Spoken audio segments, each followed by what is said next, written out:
por último, vamos con el problema de este año, ¿vale? Con la parte que se refiere a la cinemática, la parte que se refiere a si un electrón que se hacía circular o que se lanzaba con un movimiento parabólico por una región entre dos placas separadas 2 centímetros y entre las cuales había un campo eléctrico si chocaba contra la placa de arriba o contra la placa de abajo.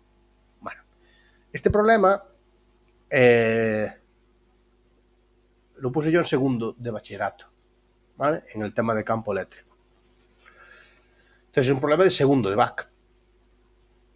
¿Cómo se resuelve este problema? Bueno, pues esto tiene un tiro, hará un tiro parabólico así. Entonces yo aquí tengo dos opciones.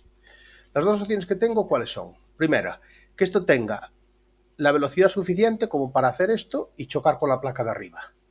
Y otro, que no la tenga y entonces que haga esto y choque contra la placa de abajo. Debemos entonces saber en cuál de los dos casos estamos. ¿Por qué?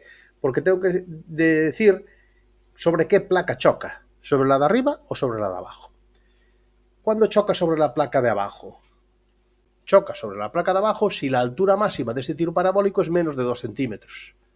Si este tiro parabólico tiene una altura de 1 centímetro, que es lo que tiene, entonces no llega a la placa de arriba. Sin embargo, si la altura máxima que tiene esto es superior a los 2 centímetros, entonces sí que choca con la placa de arriba. ¿Vale?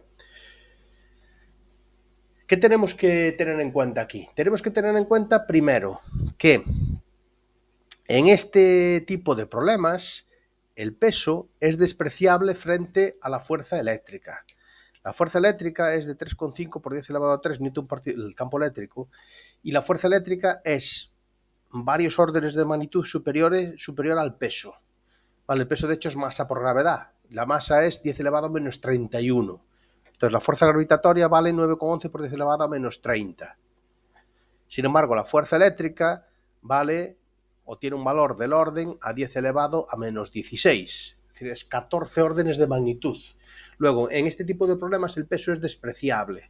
La aceleración es únicamente debida a fuerzas eléctricas, a fuerza de carácter electrostático. La gravedad actuará sobre el decimal 14, que no tiene ninguna relevancia. ¿Vale? Vamos entonces a plantear el tiro parabólico. Tenemos una velocidad inicial de 5 por 10 elevado a 6 metros por segundo y un ángulo de 45 grados, tal y como me daba la figura. ¿Cuáles son las ecuaciones del movimiento? Pues las ecuaciones del movimiento son este par de ecuaciones, que son las mismas que antes, con una salvedad. Y es que la aceleración no es la gravedad, es la aceleración debida a la fuerza electrostática, que es fuerza partido por masa, ¿vale? De esa segunda ley de Newton. ¿Por qué le pongo el signo menos? Le pongo el signo menos porque es un electrón, que es una carga negativa, moviéndose en el seno de un campo eléctrico. Las partículas negativas, cuando se mueven en el seno de un campo eléctrico, sufren fuerzas que tienen la misma dirección del campo, pero en sentido contrario. Esto lo veremos con más detalle cuando hablemos del tema de campo electrostático. Aquí os pongo las consideraciones. La fuerza gravitatoria es despreciable y solo existe, por lo tanto, fuerza eléctrica vertical y hacia abajo, ¿vale? Que hace el papel de la gravedad en los otros tiros, ¿vale? Estas son entonces las ecuaciones del movimiento con esa particularidad. ¿Cuánto vale la fuerza eléctrica? Bueno, esto lo mismo. Aquí hago la comparación de que la fuerza eléctrica tiene este valor y la fuerza gravitatoria tiene este otro. Tiene una intensidad de 14 órdenes de magnitud superior. Por lo tanto, solo vamos a considerar fuerza eléctrica. La gravitatoria no tiene ninguna relevancia en el problema. Vale. Este problema, por simplicidad, lo vamos a resolver tomando como sistema de referencia XY el punto de lanzamiento. Es decir, que el punto 0, 0 lo vamos a marcar en el punto de lanzamiento del electrón. Por lo tanto, X0 e Y0 serán 0.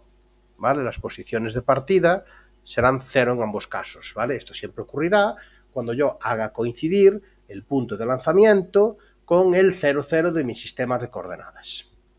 Vale. ¿Qué vamos a calcular? Vamos a calcular el alcance, que es lo que me piden. Y luego vamos a comprobar si esto choca o no choca con la placa de arriba. Al fin y al cabo, esto lo que me venía a pedir era, como en todos los problemas de tiro oblicuo, altura máxima y alcance. Era lo que me pedía, ¿vale? Solo que, pues, un poco enmascaradas dentro de un texto de un problema. Bien, entonces, ¿cuándo ocurre el alcance? Pues dijimos, la forma general de calcular el alcance es siempre la misma. Primero, si yo hablo del alcance, hablo de un punto en el que I vale 0. Y entonces, en la ecuación de I, la igual a 0, despejo T, que es lo que tengo aquí, ecuación de I igual a 0, el despeje de T, y ese T lo sustituyo en otra ecuación. ¿En cuál? Pues si lo que yo estoy calculando es el alcance, la tendré que sustituir en X, porque el alcance lo que me marca es una distancia medida en horizontal. Entonces, el alcance será el valor de T obtenido de haber igualado I a 0, sustituirlo en X. Y eso me dará la ecuación del alcance, de X máximo. Aquí lo que hice fue agrupar, algebraicamente, 2 seno coseno es lo mismo que seno de 2 alfa. Por eso aparece aquí seno de 2 alfa. Y esta v sub 0 con esta otra v sub 0, poner v sub 0 al cuadrado. Pero bueno, nada que no podáis sustituir en la expresión de arriba sin necesidad. Simplemente lo puse para que algebraicamente sea más sencillo, ¿no? Bueno, el caso es que si vosotros calculáis, si nosotros sustituimos los valores numéricos de m, que me lo daba el problema, m me decía que era la masa del electrón, y la masa del electrón me la daban. La velocidad inicial también. El ángulo era 45 grados, entonces 2 alfa son 90. La carga eléctrica del electrón me la daban, y el campo eléctrico también, se obtenía 0,0407 metros, es decir, 4,07 centímetros. Esa distancia, ¿qué representa? Pues representa la distancia en horizontal que tenemos desde que el electrón es lanzado hasta que choca otra vez con la placa de abajo. Ahora, tengo que verificar que es la placa de abajo contra la que choca. Y dijimos, ¿cómo vamos a verificar eso? Pues eso ocurrirá siempre y cuando la altura máxima del tiro no sea superior a 2 centímetros. ¿Vale? Entonces, pues vamos a hacer esa confirmación. Entonces debemos confirmar, como os pongo aquí, ¿no? Debemos confirmar que no choca con la placa de arriba. ¿Cómo confirmamos esto? Pues debemos hacerlo confirmando que la altura máxima es menor de 2 centímetros. ¿Vale? Si la altura máxima es menos de 2 centímetros, nunca llega a la placa de arriba. ¿Cómo se calcula la altura máxima? La altura máxima también había un procedimiento genérico para hacerlo. ¿Cómo se hace ese procedimiento? Pues ese procedimiento se hace. La velocidad en I se iguala a 0. Entonces esto se iguala a 0. Aquí la tenéis. De ahí despejo T. Y esa T es el tiempo. Lo que tengo que hacer con ella es sustituirla en X. ¿Vale? Porque, sustituirla en I. Porque lo que estoy intentando calcular es I, la altura máxima. Entonces, este valor del tiempo que yo tengo aquí, tengo que sustituirlo en I. ¿Cuál era la ecuación de I? Pues si volvemos y recapitulamos un poquito hacia atrás, la ecuación de I era esta. ¿Vale? ¿Qué tendré que hacer? Pues encajar en T el valor que acabo de obtener. Es decir, ese valor del tiempo que tarda en alcanzar la altura máxima, que es este. Aquí lo veis, ¿no? Se pone T, y se pone T cuadrado, pongo ahí ese valor de T. Si nosotros hacemos el desarrollo algebraico de esto, ¿vale? Y haciendo cuentas, y haciendo suma de fracciones, y haciendo que no habría ningún problema porque vosotros lo hicierais a partir de esta expresión, lo que pasa es que es preferible que lleguéis a una expresión algebraica genérica y sustituyáis ahí al final. Bueno, yo llego a esa expresión de ahí, y en esa expresión de ahí lo que hago es sustituir los datos que tenemos. La V0, yo sé que son 5 por 10 elevado a 6 metros por segundo, que la tengo aquí. La seno cuadrado de alfa, seno cuadrado de 45. M, la masa del electrón, 9,11 por 10 elevado a menos 31.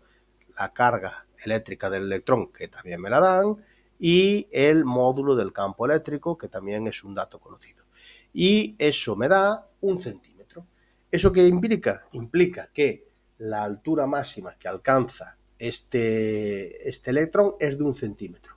Como la distancia entre placas es de 2, en ningún momento ni se acerca a la placa de arriba. Es decir, pasa además justamente por un punto en el que la altura máxima está justo en el punto medio entre placas.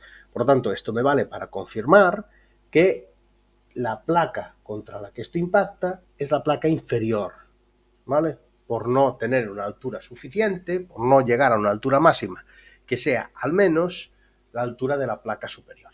Entonces, con esto confirmamos que el resultado obtenido anteriormente de ese alcance de 0,407 metros con la placa inferior es efectivamente un resultado que físicamente tiene sentido.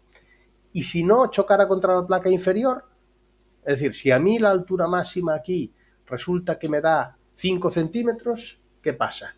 Pues entonces lo que pasaría sería que esto pues choca contra la placa superior, ¿vale? Chocaría aquí. ¿Y en qué punto chocaría de la placa superior? Bueno, y valdría 2, está claro.